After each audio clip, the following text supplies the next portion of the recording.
Hello and welcome.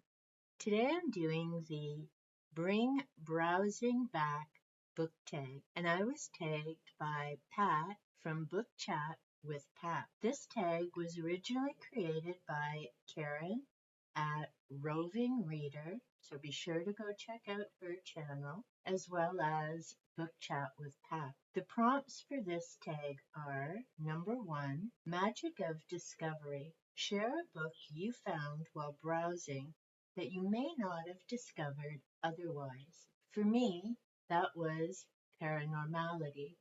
This is by Professor Richard Wiseman.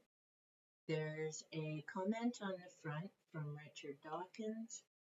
Wiseman deftly skewers the paranormal charlatans, blows away the psychic fog, and lets in the clear light of reason. I've read this book a couple of times. I can't say it convinced me about much.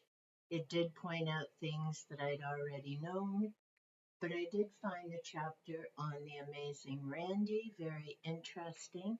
I didn't know that he was Canadian. I'm pretty sure no one has collected the, can't think of the name of it, but he has Money Up, or did. I believe he passed away a few years ago.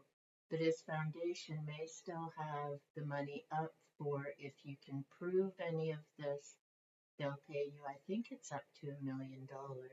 But this isn't typically the type of book that I would have picked out, but I do enjoy reading different viewpoints about things, so this was a very happy find at the thrift store. Number two is about expanding world. Share a book that has made you view things from a different perspective or exposed you to new ideas. For me, the first one is the Celestine Prophecy. I've also worked through the exercise book with it, and I came across this literally decades ago now. I really enjoy reading about parables, so stories with a meaning, which is why the Celestine Prophecy is a book that I still remember decades later.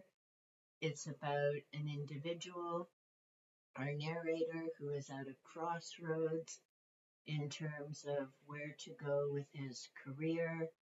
While he's contemplating that decision, an old friend he hasn't seen talks to him about a Mayan manuscript and the different pieces, referred to as the insights. There are 9 of them altogether. We follow our narrator through that journey and experiencing each of the insights. I enjoyed the workbook as well, because even if you don't have the original Celestine Prophecy, you can still work through the insights as each chapter begins with a summary of what occurred, as well as exercises to do either as an individual if you're working through it alone, or you may choose to do it as a group. It very much changed my viewpoint in terms of the people we connect with, how synchronicity works in our lives, and just looking at things differently in terms of viewing things more as lessons and what did I gain from that experience versus something happening to you and why me type of thinking. The other book that made a big difference for me is The Alchemist. And Ven, I know this is not a favorite book of yours. I enjoyed it because we follow Santiago through a journey. He heads out based on a dream to find a treasure, goes through a multitude of different experiences. For me, the big takeaway from this book is that it's about the journey and not the destination. And I'm not going to give away what happens in this if you haven't read it. I've done a video on The Alchemist in the past. I enjoyed the read. I also enjoy the other works by this author. And yes, they are very similar, but different things speak to different people. So although The Alchemist is much like a number of the other titles that I've read that I'll be discussing more in December, They each relate to different things. So Santiago follows a journey based on a dream. Some of the other characters in his books reach their goal and then follow something else. Others are set in different historical time periods. So they speak to different people in different ways. Open to change. Share a book that has changed who you are as a person or altered your day to day habits. For me, that would also go back to the Celestine prophecy, the way I look at things, my perspective. It also relates back to the Alchemist in terms of enjoy the journey. So I've always believed in make the most of each day because you don't know how many days you have. The other book that has changed my thinking and how I move through the world is Animal Speak by Ted Andrews. I've read this book a number of times. It's always my go to when I have questions about animal guides and messages. It's definitely got tags. Sorry, Noah, writing through all of it.